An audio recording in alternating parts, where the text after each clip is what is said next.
Je vais peut-être- Bon, je pense on va commencer par Domoplay. Je vais partager mon écran.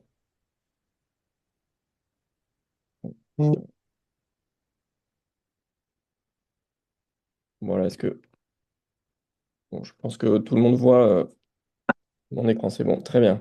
Oui, Donc on voit. bonjour à tous. Moi je suis Roman Senamo, je suis médecin vasculaire. Alors j'exerce dans le 64, mais je suis là pour vous parler de Domoplay, donc Nouvelle-Aquitaine, qui est un projet régional. Comme vous allez le voir, en fait, on propose un service d'appui à la prise en charge des plaies chroniques et complexes. Donc, je vais commencer la présentation par quelques diapos un peu générales, et puis ensuite, je laisserai la parole à Aurélie Breda, qui est une de nos infirmières coordinatrices, qui va vous présenter quelques cas cliniques pour vous illustrer un peu nos actions. Voilà, je passe à la deuxième diapo. Donc, pour faire un petit peu d'historique, en fait, Domoplay, c'est né en Occitanie, en fait, il y a une vingtaine d'années.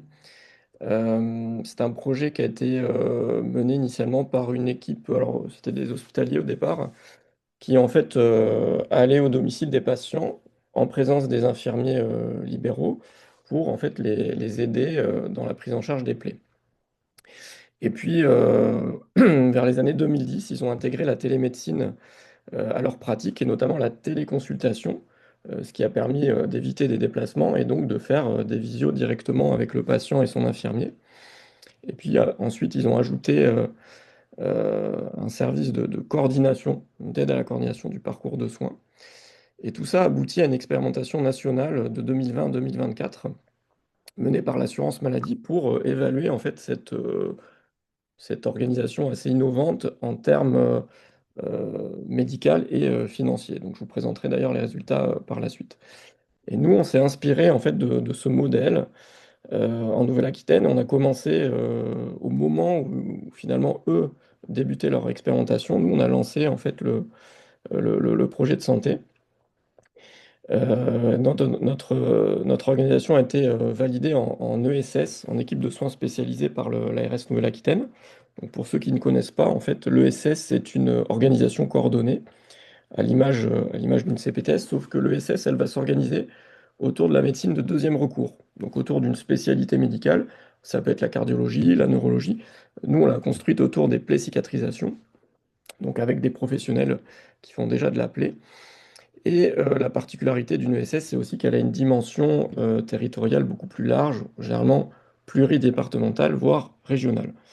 Elle est portée par une association, loi 1901. Alors voilà, en fait, nos missions, elles sont au nombre de quatre. Tout d'abord, c'est de soutenir en fait les soignants, d'accompagner les soignants de premier recours, médecins, traitants, infirmiers libéraux, dans la prise en charge des patients porteurs de plaies chroniques. On peut également intervenir auprès de structures, notamment des EHPAD ou des SMR.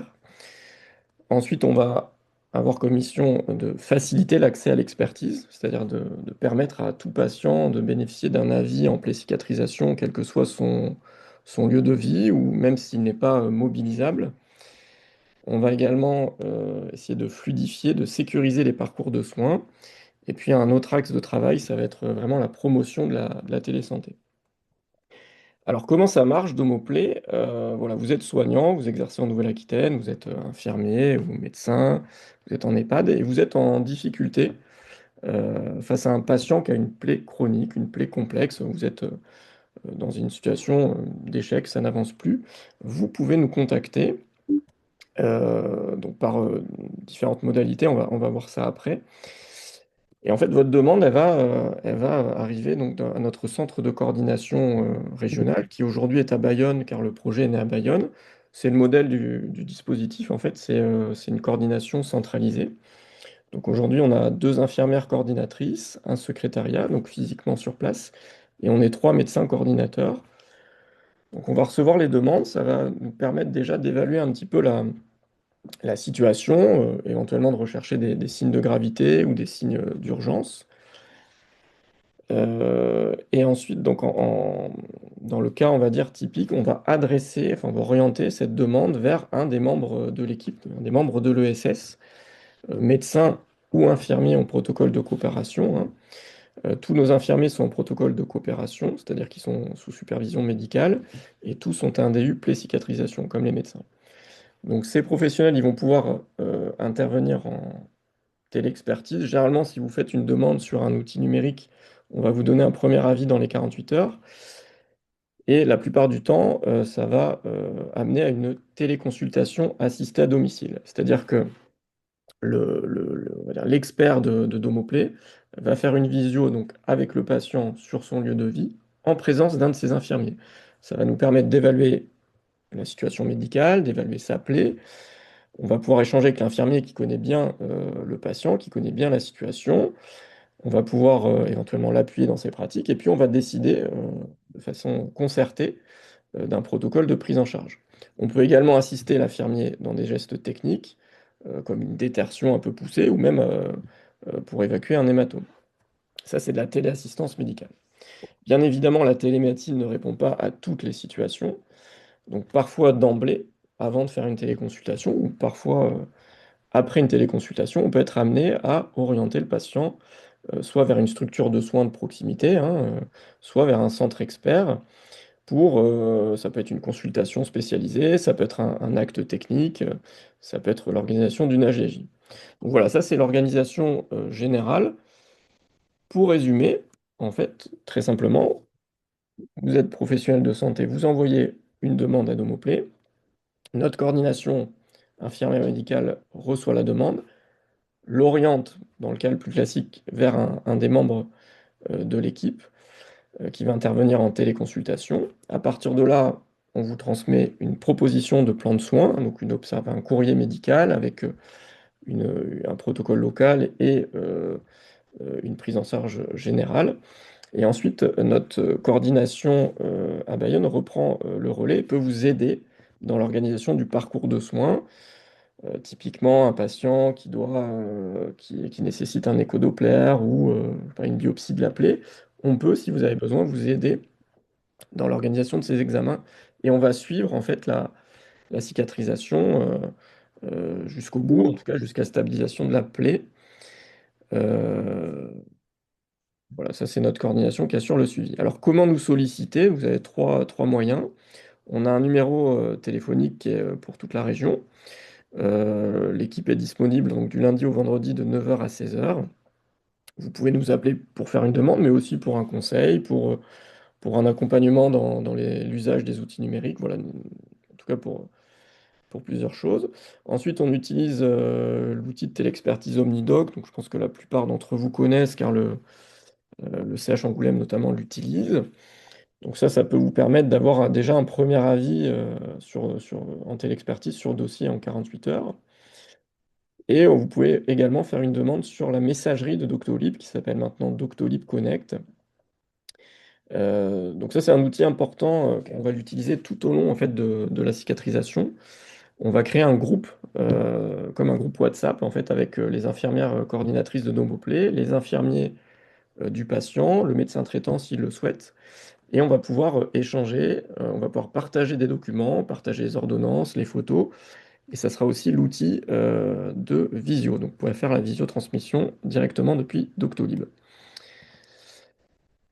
Voilà, un mot pour dire qu'en fait, vous avez compris, hein, sur ce modèle de coordination de parcours en plaie cicatrisation, en fait, vous pouvez nous solliciter pour tout type de plaie, ulcère de jambe, plaie du pied diabétique, plaie traumatique, escarre. Le seul petit bémol, c'est les plaies post-opératoires. On les prend en charge, mais après 6 à 8 semaines. Euh, Ça, c'est médico-légal, en fait. C'est la responsabilité du chirurgien, en fait, les premières semaines de prise en charge. Voilà quelques mots sur Domoplay. Donc, c'est un service qui a été lancé en 2022. Aujourd'hui, on a pris en charge un peu plus de 1200 patients. On a accompagné environ 600 équipes soignantes. Quand je dis équipe soignante, c'est souvent un binôme médecin traitant et infirmiers libéraux. On a fait plus de 900 téléconsultations, donc assistées à domicile, hein, en présence à chaque fois d'un soignant de proximité du patient. Notre équipe aujourd'hui, elle est composée d'une quinzaine de professionnels de santé. Donc, c'est des médecins qui font de la plaie habituellement, hein. Aujourd'hui, on est 5 médecins sur 5 départements. On a des infirmiers qui sont tous en protocole de coopération sur 8 départements, essentiellement des infirmiers libéraux, mais on commence à avoir des infirmiers d'établissement. Et donc on a des partenariats, donc l'association d'Homoplay a des partenariats aussi avec les acteurs des territoires. On a notamment le GHT Navarre-Côte Basque, ici on a plusieurs cliniques, on a des CPTS de plusieurs départements, donc tout ça permet de créer du lien, de communiquer sur le service et de faire aussi des actions d'échange d'informations comme aujourd'hui par exemple sur le dispositif. Euh, un mot rapidement sur l'évaluation dont je vous ai parlé sur la première diapo. Donc ça, c'est une étude qui a été menée pas par nous, mais par nos collègues d'Occitanie, hein, sur le même modèle de 2020 à 2024. C'est une étude qui a été assurée par l'assurance maladie sur 3000 patients. Donc ils ont pris 3000 patients, les résultats de patients pris en charge par Domoplay Occitanie. Ils les ont comparés à 3000 patients pris en charge de façon plus classique en présentiel dans 3 autres régions. Et ils les ont appariés, ils les ont comparés, et on arrive à des résultats assez intéressants avec, pour toutes plaies confondues, en fait, une diminution du temps de cicatrisation autour de 160 jours. On a 40% de récidive en moins, et on a une économie de 11 000 euros par épisode de soins, ce qui correspond à une diminution de 33% du coût de l'épisode. Voilà, donc Domoplay, c'est avant tout un service d'appui à la prise en charge des plaies, mais c'est aussi de la formation. On a débuté depuis l'an dernier des actions de formation, alors en présentiel, hein. On a des formations qui sont aussi validantes DPC. On a fait une action d'ailleurs en 2 jours de formation en début d'année à Angoulême. On met en place, là, on va prochainement mettre en place des webinaires, notamment destinés aux soignants qui exercent sur des CPTS partenaires de Domoplay. Et puis on a un congrès Play Cicatrisation, un congrès annuel qu'on a organisé, enfin qu'on organise depuis 2024. Les 2 premières éditions étaient à Bayonne et cette année donc en partenariat avec le CH Angoulême et aussi avec notamment l'équipe du docteur Grosset. On l'organise donc le 28 et 29 septembre à Angoulême avec le parrainage de la Société française des plaies cicatrisation. Voilà. Je vais laisser la parole à Aurélie, donc je vais enlever le partage d'écran pour les cas cliniques.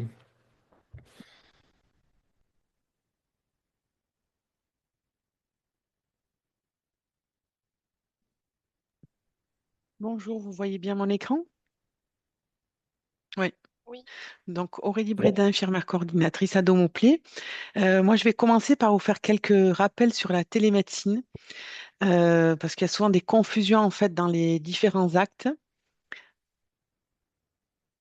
Donc déjà, pour reprendre ce que c'est la e-santé en général, ça regroupe un peu tout ça, les systèmes d'information, la robotique, le télésoin, la télémédecine.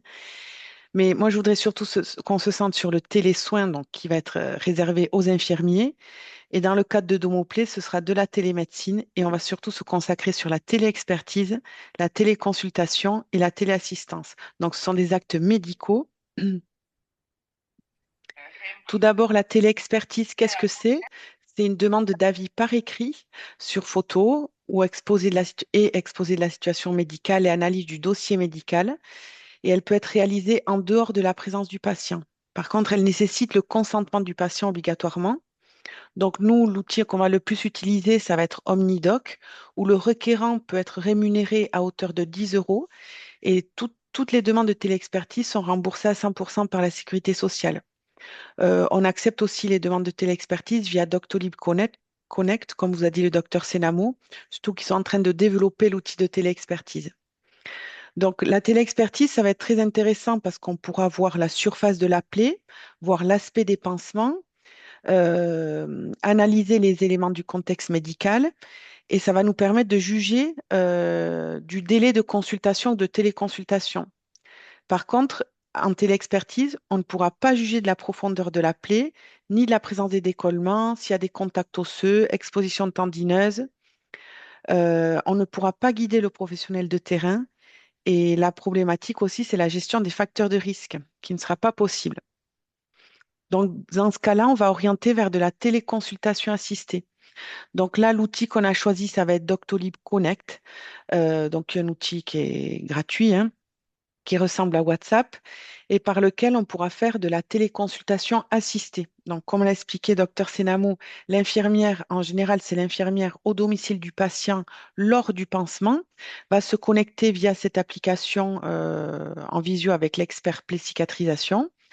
Le patient devra encore être d'accord et c'est un acte que l'infirmier peut valoriser à hauteur de 10 euros à taux plein en plus des soins effectués. Et lors de cette téléconsultation assistée, on peut faire de la téléassistance médicale, c'est-à-dire guider le professionnel qui est assistant à la téléconsultation à la réalisation de gestes techniques, mais aussi donc à l'évaluation complète de la plaie. Donc nous, la téléconsultation assistée, c'est quelque chose qu'on va vraiment mettre en avant quand la situation médicale du patient le permet, parce que déjà, c'est facile, c'est simple et c'est rapide. En fonction de ce qui nous est présenté au départ, on peut proposer une première téléconsultation dans une semaine, 15 jours, comme dès le lendemain. On va pouvoir voir le patient dans son environnement, donc voir les conditions d'hygiène, le matériel, voir voilà, est-ce qu'il y a présence des animaux, par exemple. Ça va éviter au patient de se déplacer. Ça va permettre d'appuyer le soignant, de parler aussi avec l'aidant s'il y en a un, et d'évaluer la plaie. Donc, pour ça, j'ai préparé deux cas concrets, donc qui sont très tournés pied en raison de, de la présentation conjointe avec l'équipe de l'unité ostéite. Donc, le premier cas, c'est un patient de 93 ans. C'est un médecin traitant qui nous écrit en téléexpertise sur OmniDoc. Donc, il nous explique que c'est un patient qui est valide, qui est autonome, qui jardine, qui a cette plaie depuis 3 semaines, sans traumatisme de départ.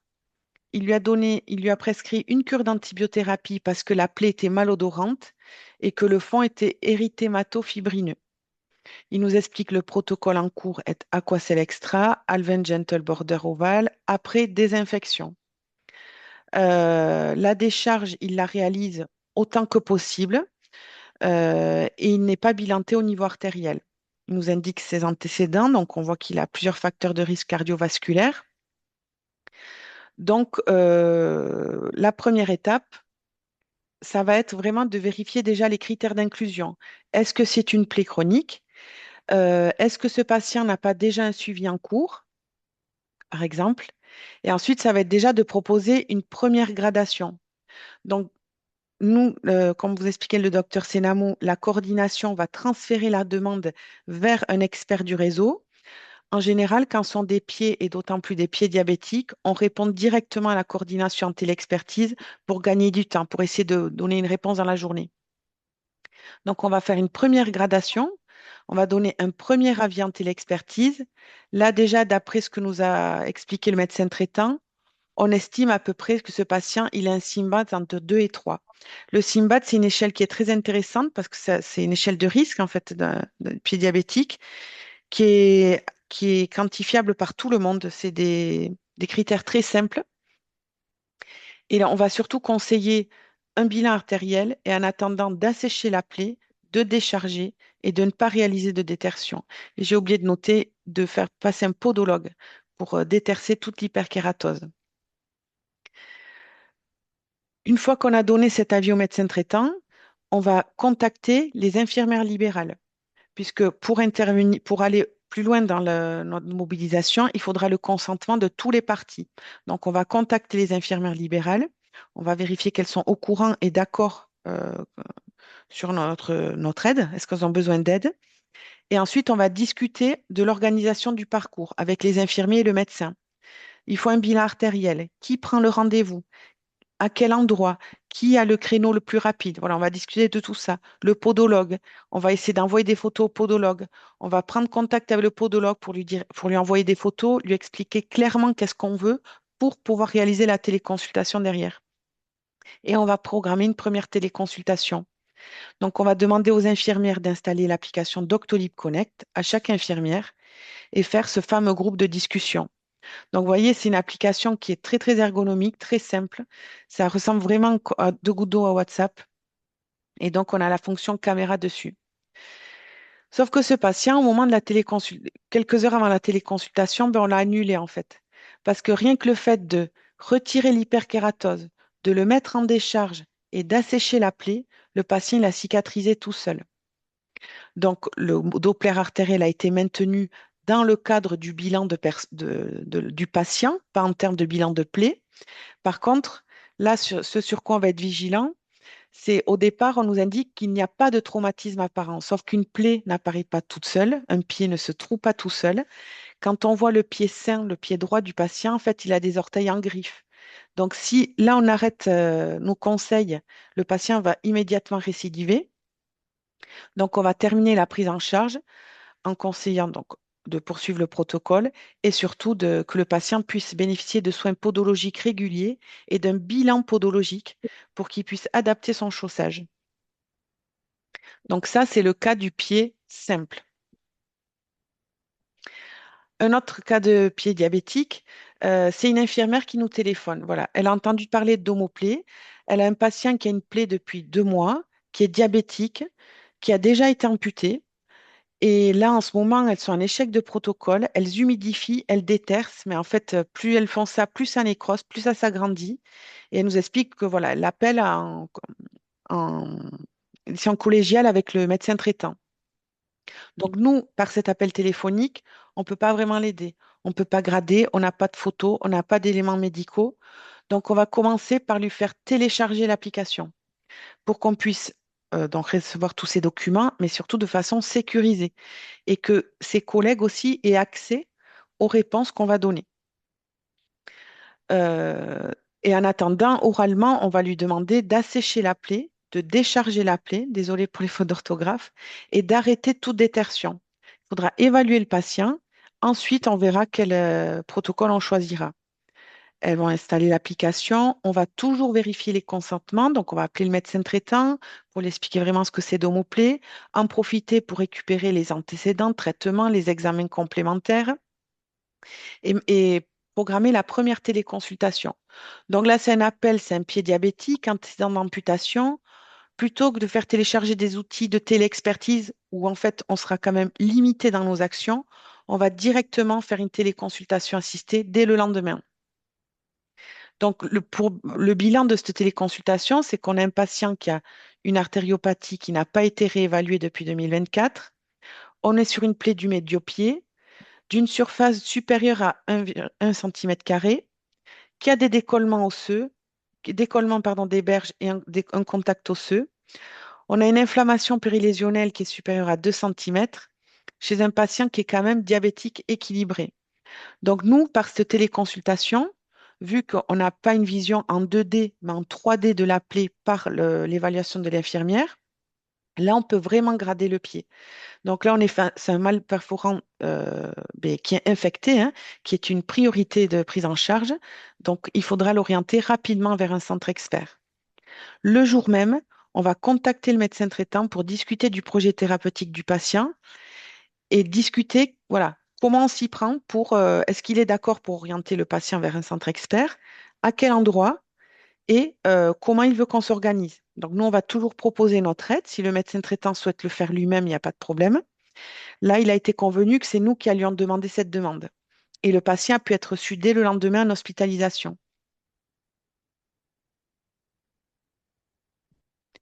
Donc, un peu en conclusion de ces cas concrets, donc Domoplay, c'est un centre d'expertise et d'appui à la coordination.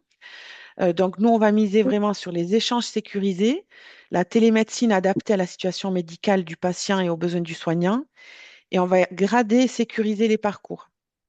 Donc, pour cela, on va avoir une bonne connaissance du territoire et des modalités d'adressage, et on va créer des partenariats avec différentes organisations pour améliorer les parcours. On va proposer un parcours adapté aux patients. Donc voilà, c'est télémédecine quand la situation le permet.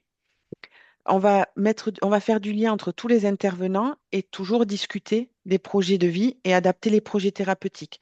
Ce ne sont pas nos patients, ce sont vos patients auprès desquels on va vous aider à prendre des décisions et à remettre des fois la plaie au centre de la prise en charge.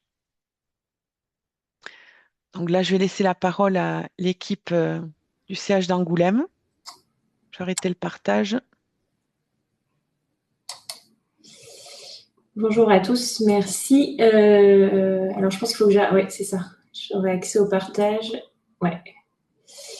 Donc, partage, fenêtre, et voilà. Tac. Et donc, je me mets en page entière. Est-ce que vous le voyez bien? J'entends plus rien. Ça charge pour l'instant, moi j'ai rien. Après, il y a écrit double-cliquer pour passer. Hop, c'est bon. Tout le monde le voit? Oui. Oui, c'est bon, ok. Donc, bonjour à tous. Moi, je suis le docteur Marine Grosset. J'ai Adeline Guillot qui est avec moi. Et il y a deux autres infirmières qui sont Marine Chollet et Laura Ribera, mais qui sont pas là aujourd'hui. Donc, on est actuellement 4 sur cette équipe-là. Et vous verrez aussi dans les comptes rendus le docteur Ngobel et le docteur Malès qui sont en appui. On va dire pour les urgences et aussi les moments où je suis absente. Donc, elles sont aussi formées maintenant pour la gestion. Donc là, aujourd'hui, on va vous parler des maux perforants plantaires parce qu'aujourd'hui, c'est l'organisation la plus aboutie sur la Charente. Il y a d'autres filières qui sont en cours de développement qui sont déjà la prévention des infections ostéo-articulaires post-opératoires avec les services d'orthopédie et de kiné. Il y a qui fait tomber, je pense, des choses qui peut couper son micro. Oui, je viens de couper son micro. Et donc, du coup, qui est en cours de mise en place et une troisième filière qui sera normalement, si tout se passe bien, une filière paraplégique et infection du bassin qui est en cours de discussion. C'est sur des besoins, des observations de patients et des venues aux urgences, en fait, à chaque fois qu'on revoit ça, chaque année, et qu'on essaye d'adapter le plus possible nos filières. Nous, on travaille avec Domoplay. Pourquoi? Parce qu'en fait, ils ont un premier tri qui est hyper important pour nous parce qu'on n'arrive pas à fournir en termes de demandes. À la fois, là, aujourd'hui, on répond qu'à des demandes médicales, mais on aimerait bien aussi ouvrir à des demandes paramédicales, mais on ne peut pas le faire en direct.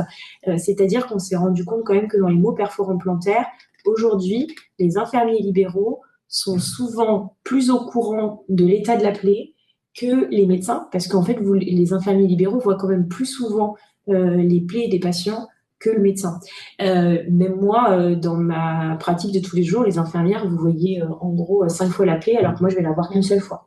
Et ce qui est assez classique. Donc, en fait, nous, ça nous semblait évident qu'il fallait que les infirmiers libéraux puissent nous alerter et rentrer dans la filière le plus rapidement possible. Sauf que vu qu'on avait déjà du mal à répondre aux demandes médicales, on s'est dit que si on ouvrait aux infirmiers libéraux, en fait, on allait être submergé. Donc, on a décidé de co-construire en fait une filière avec Domoplay, qui en effet vont nous grader un petit peu la gravité et après nous envoyer le patient soit sur une filière courte et urgente, on hospitalise rapidement ou on envoie aux urgences, soit on hospitalise en différé, soit on fait une coordination programmée sans urgence, comme pour la première plaie qu'on a vue qu'Aurélie nous a montrée. Donc, pour moi, c'est plus une urgence organisationnelle. Et en fait, bien sûr, on part du principe que toute plaie chez un diabétique, c'est un mal perforant plantaire et qu'en fait, cette plaie, si elle a plus de 6 semaines, elle peut évoluer très vite vers une infection des parties molles, vers une ostéite et on va à l'amputation. Et aujourd'hui, c'est clair et c'est bien démontré dans la littérature, l'impact d'un mal perforant plantaire chez un diabète, c'est autant qu'un infarctus du myocarde. Donc, il y a vraiment une morbimortalité qui est corrélée. Ce qu'il faut vraiment, les questions qu'on vous posera à nous tout le temps, c'est quoi les red flags qui font que le patient, il faut l'hospitaliser. C'est déjà, il est en sepsis sévère, il a un pied inflammatoire rouge, il a de la fièvre, il a une CRP supérieure à 50, alors pas toute seule, hein, si elle est isolée et qu'il y a il y a 0 autre critère, c'est pas un critère de SCUT, une CRP, mais voilà, c'est quand même un critère d'alerte. Une impossibilité de décharge avec un patient qui est à domicile, ça devient très très compliqué et malheureusement, au vu de l'augmentation de la précarité à domicile, qui augmente de façon quotidienne, on voit cette cause revenir très souvent. Une AOMI connue avec un pied froid ou des hyperglycémies supérieures à 2,5 pour lesquelles on sait que le patient peut rapidement passer en cétose. Et dans ces cas-là, ça nécessite une hospitalisation complète. Donc, pour nous, un seul réflexe, il n'y a pas de red flag. Donc, ça veut dire qu'il peut y avoir un médecin ou un infirmier qui font une demande sur Domoplay. Il y a une première évaluation qui est faite par l'équipe de coordination et après, il y a une organisation de la filière. À partir du moment où on est sur un mal perforant plantaire, il y a une organisation de la filière dans les délais variables en fonction en fait de l'évaluation qui a été faite. Donc on va revenir après sur les différentes gradations. Et quand il y a un red flag, là c'est le médecin qui doit être contacté parce que ça devient médico-légal. Donc c'est lui qui doit soit contacter les urgences pour dire qu'il envoie le patient aux urgences, soit le médecin d'astreinte en hospitalisation, donc le médecin d'astreinte en maladie infectieuse, où en fait on organise une hospitalisation différée parce que certes il y a un red flag, mais on peut temporiser. Par exemple, s'il y a une glycémie à 2,5, nous on accompagne le médecin généraliste pour faire une adaptation des posologies d'insuline en attendant qu'on puisse le prendre et s'occuper à la fois de la plaie et de son déséquilibre du diabète. Et on essaye de prendre dans les 72 heures en principe. Et ça roule plutôt pas trop mal. Et donc là aussi, on organise après derrière la filière. Donc en fait, ces red flags, ils servent vraiment à réfléchir à une hospitalisation complète ou pas. Et donc après, désolé, il y a des choses qui ont été décalées. Donc il y a 3 situations particulières. La première, c'est pas d'infection des parties molles. Donc là, c'est le patient qu'on a vu que Aurélie nous a montré tout à l'heure. C'est une plaie propre, pas de signe d'inflammatoire. Donc là, surtout pas d'antibiotiques.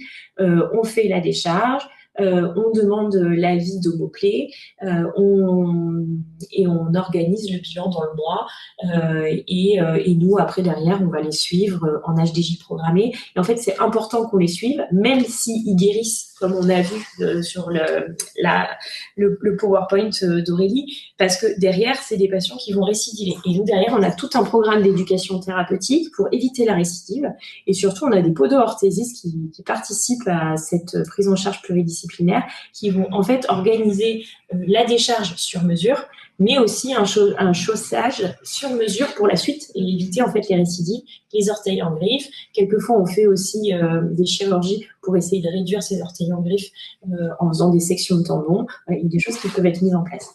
Après, on va avoir le cas de l'infection des parties molles. Donc, on peut ne pas avoir les red flags que je vous ai montrés tout à l'heure. Par contre, le fait est que le patient, il a un abcès du pied. Oui, il a une dermo-hypodermique de la jambe. Et dans ces cas-là, c'est quand même des signes de gravité. Et ces patients-là, ils ont soit des critères d'hospitalisation, donc les red flags qu'on a vus tout à l'heure, soit ils en ont pas. Et dans ces cas-là, on peut quand même passer par Domoplay. On organise l'HDJ, mais quoi qu'il arrive, il faut que ces patients-là, ils aient une antibiothérapie, parce que quand même, on va pas attendre 48 heures ou 72 heures ou même 7 jours qu'il ait son HDJ programmé pour avoir ses antibiotiques. Donc, il faudra quand même qu'ils aient des antibiotiques en attendant qu'on fasse l'organisation. Et après, il y a le troisième cas, un cas qui fait souvent très très peur, et c'est souvent les causes d'avis qu'on a, alors que pour nous, ça ne nous inquiète absolument pas. C'est les plaies non infectées, mais avec ostéite. Donc, soit l'ostéite, on la voit sur la radio, soit il y a un contact osseux. En gros, c'est les 2 définitions principales d'une ostéite. Mais en vrai, il n'y a aucune urgence. À partir du moment où ils n'ont pas d'infection des parties molles, en fait, il n'y a pas d'urgence, il n'y a pas de gravité. Donc, on ne met surtout pas d'antibiotiques. On fait un avis d'Homoplay. Et après, nous, on organise la prise en charge spécialisée pour la suite de la prise en charge. Alors, est-ce qu'il va me changer la diapo? Oui.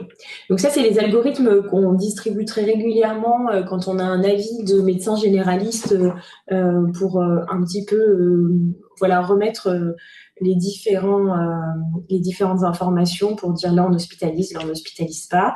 Ça, c'est les annexes avec les posologies d'antibiotiques qu'on donne. Je vous coupe. On voit Je pas sais pas ton si c'est diapo, que là. moi, mais je suis toujours sur la même slide du Ouais, on est début. sur la première diapo en fait. Ouais, Ah bon? ça n'a pas changé. Ouais, peut-être mets-le en plein écran. Ouais, Ah, voilà, c'est bon. Ah, donc vous n'avez pas eu là? on a eu Non, 2, 3. non. Ah, c'est embêtant. Bon, Bon, après, tous les supports seront envoyés a posteriori de j'en la profite. présentation, mais Ok, donc là ça donne, c'est étonnant. Donc là c'est les algorithmes qu'on envoie donc aux médecins généralistes et là c'est les annexes qu'on leur donne. Et donc, du coup, avant-dernière, enfin, on va être sur la fin, mais bon, tant pis, c'est pas grave. Donc, nous, la prise en charge, l'objectif, c'est qu'elle soit vraiment complète jusqu'à la fin, c'est-à-dire on évalue, on décide, et après, derrière, on suit le patient. Et donc, dans notre évaluation, donc il y a Domoplay qui fait une première évaluation. Il y a les infirmiers du CHA, les infectiologues, mais pas que, vous verrez après. On fait une consultation médicale. Consultation avec un pansement spécialisé, une ETP, des radios, des Doppler et des biologies.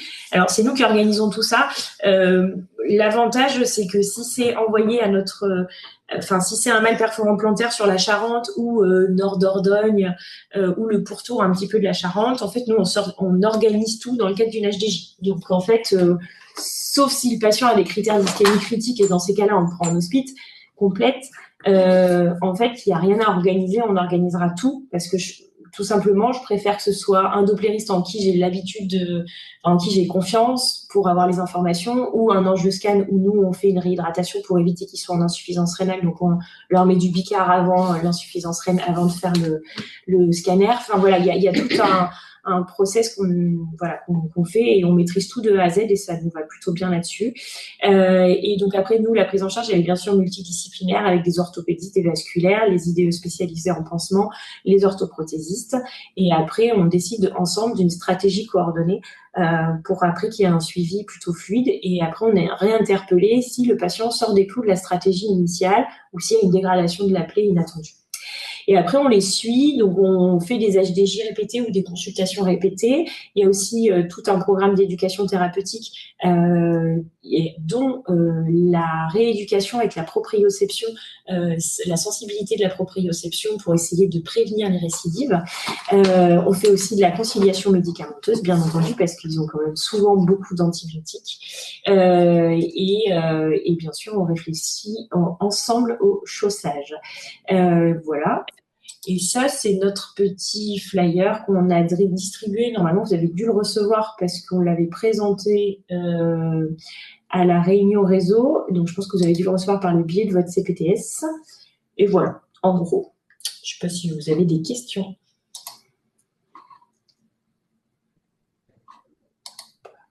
Je partage. Attends, rien dit trop bizarre.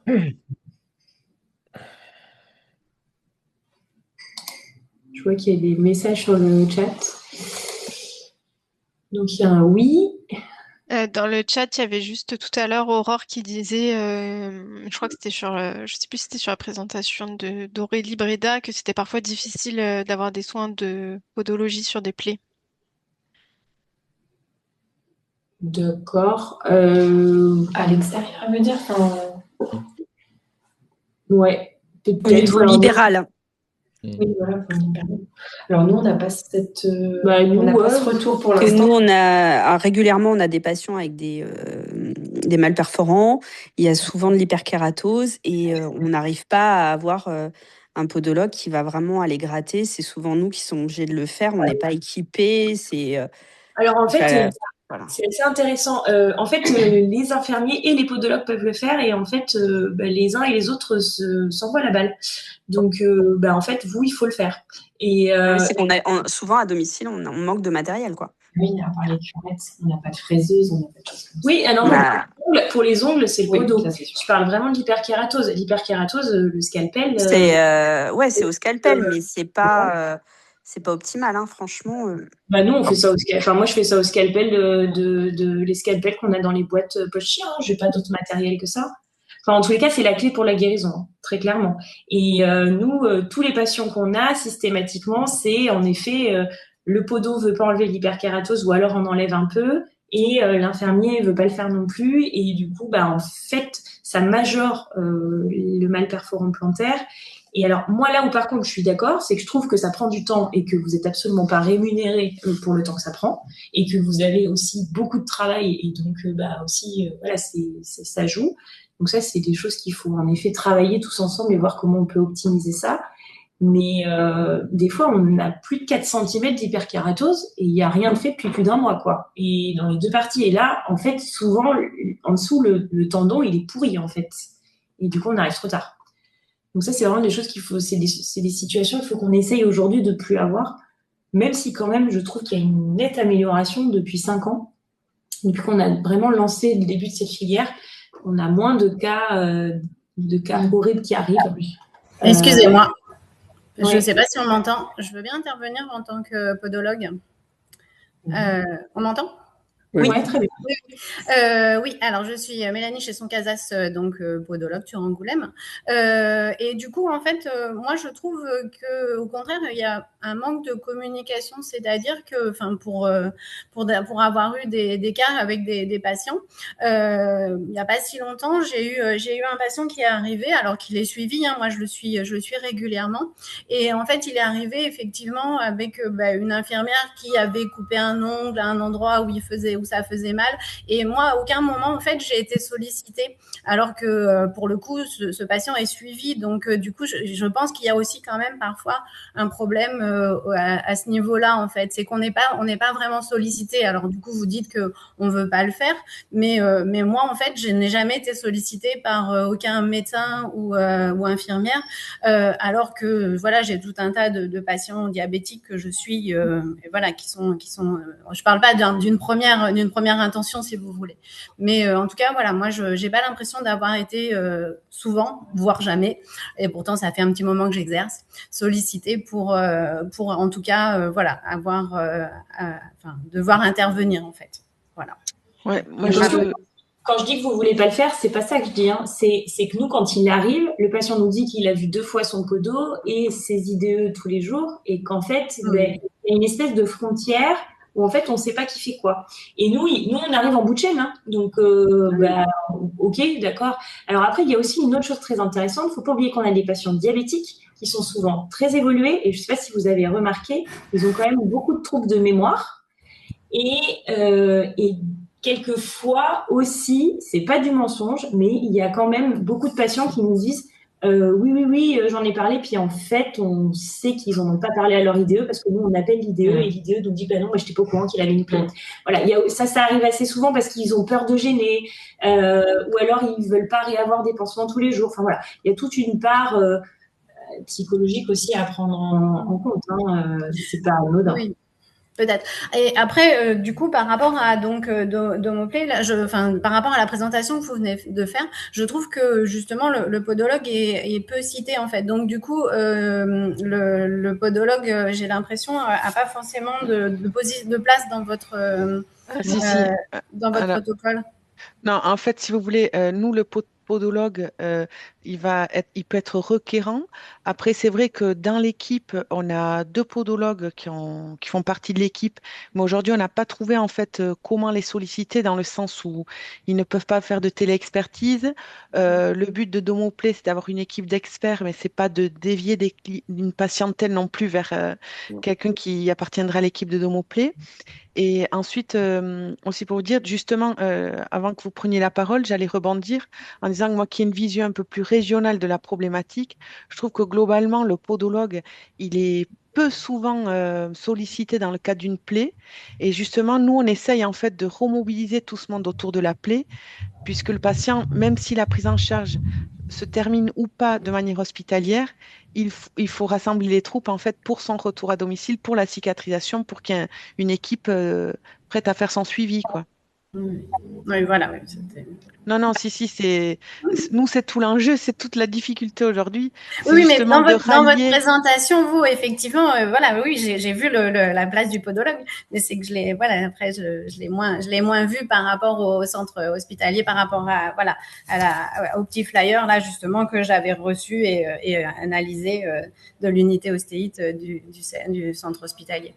Et nous, en fait, on renvoie au podologue du patient. Oui, on vous fait tout le temps, aux patients, on leur fait en systématique un renouvellement de séances de pédicurie ou de podologie. Et après, malheureusement, ça reste des gens autonomes. Donc, c'est à eux d'avoir cette responsabilité, de prendre rendez-vous avec vous. On les sollicite on les voit tous les 15 jours, 3 semaines. on les relance à chaque fois. Avez-vous pris un rendez-vous? Oui, là, elle était en vacances. Enfin, en fait, il y a quand même beaucoup d'évitement de leur part, effectivement, parce que c'est des gens qui ont peur un petit peu d'avoir de nouveaux pansements ou que on découvre des choses au niveau des pieds. Mais en tout cas, nous, dans nos prescriptions et dans notre TP, on vous met tout le temps dans la boucle. Ça, c'est certain. Bon, ben, très bien. Voilà. Je sais que j'ai eu effectivement deux, trois petits problèmes, mais qui ne venaient pas effectivement du centre hospitalier.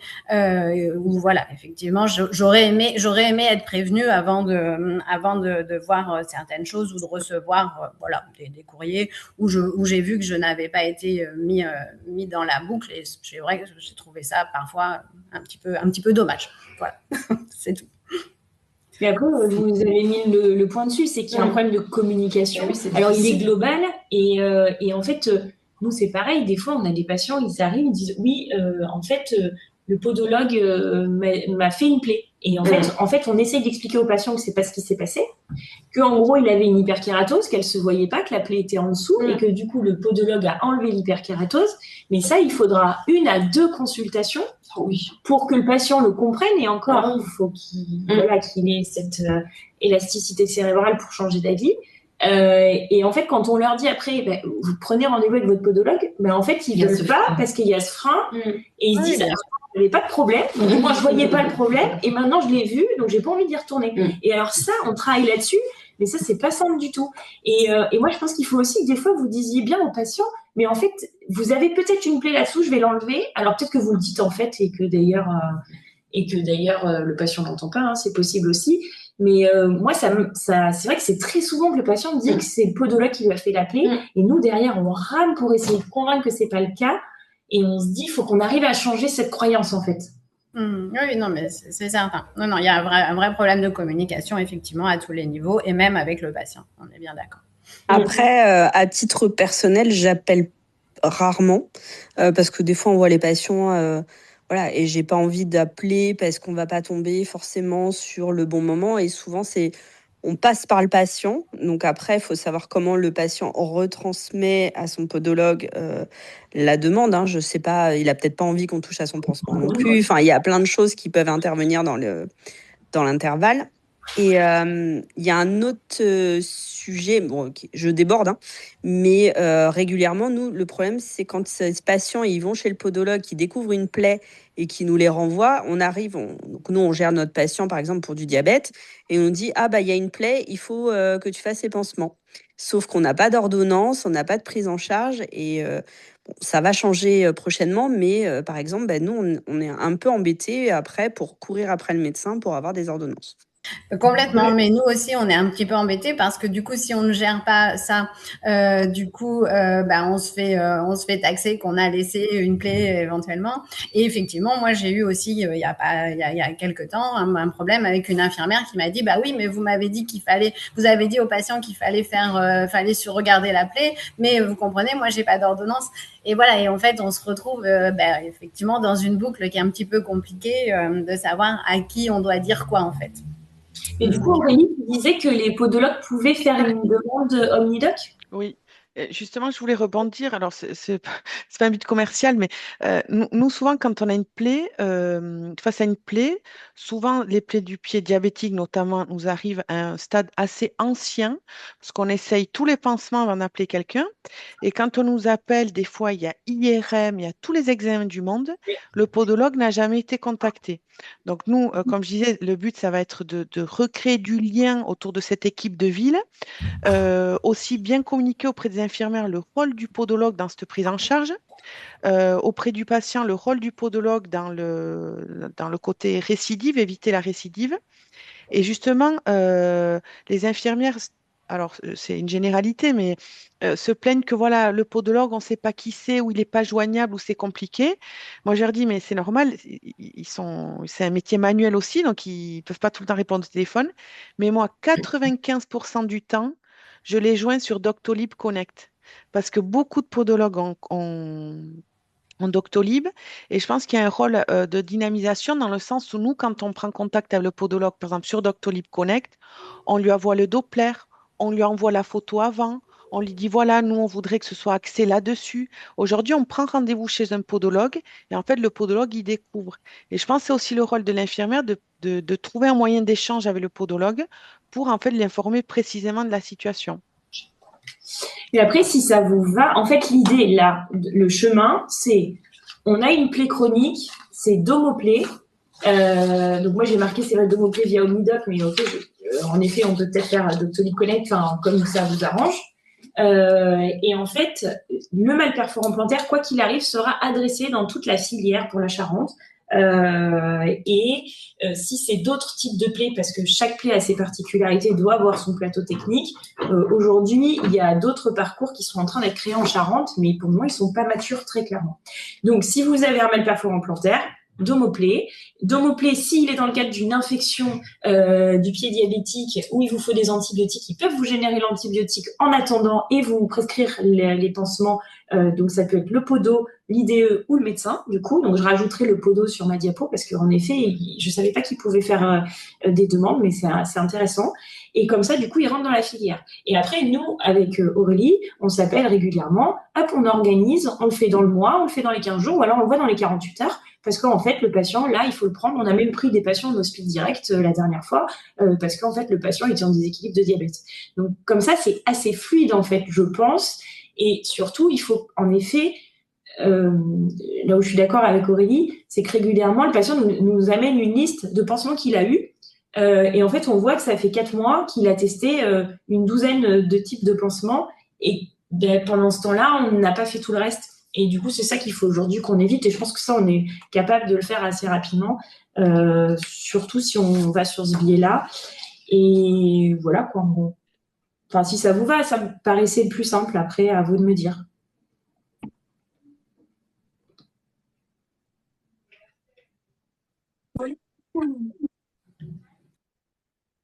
Juste, il y a une petite question qui a été posée dans le chat sur le remboursement des transports pour les patients qui ne conduisent plus pour aller chez les podologues. Est-ce que quelqu'un a la réponse? Est-ce que le transport est remboursé pour ces patients-là? Parce qu'apparemment, c'est compliqué de trouver des séances de podologie aussi à domicile, mais je crois pas.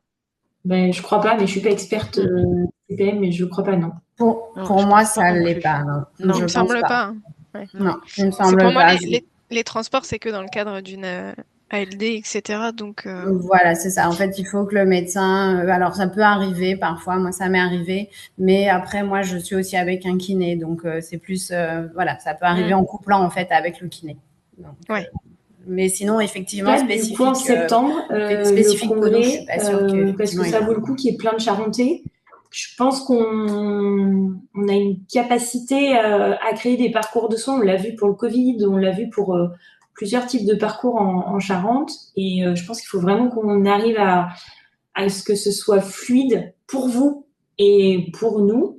Et qu'on mette les patients, entre guillemets, dans le bon lit et dans la bonne coordination pour éviter les amputations. Et voilà, donc je pense que ça vaut le coup et ça permettra d'en discuter de vive voix pendant le congrès et peut-être de réajuster certaines choses, surtout.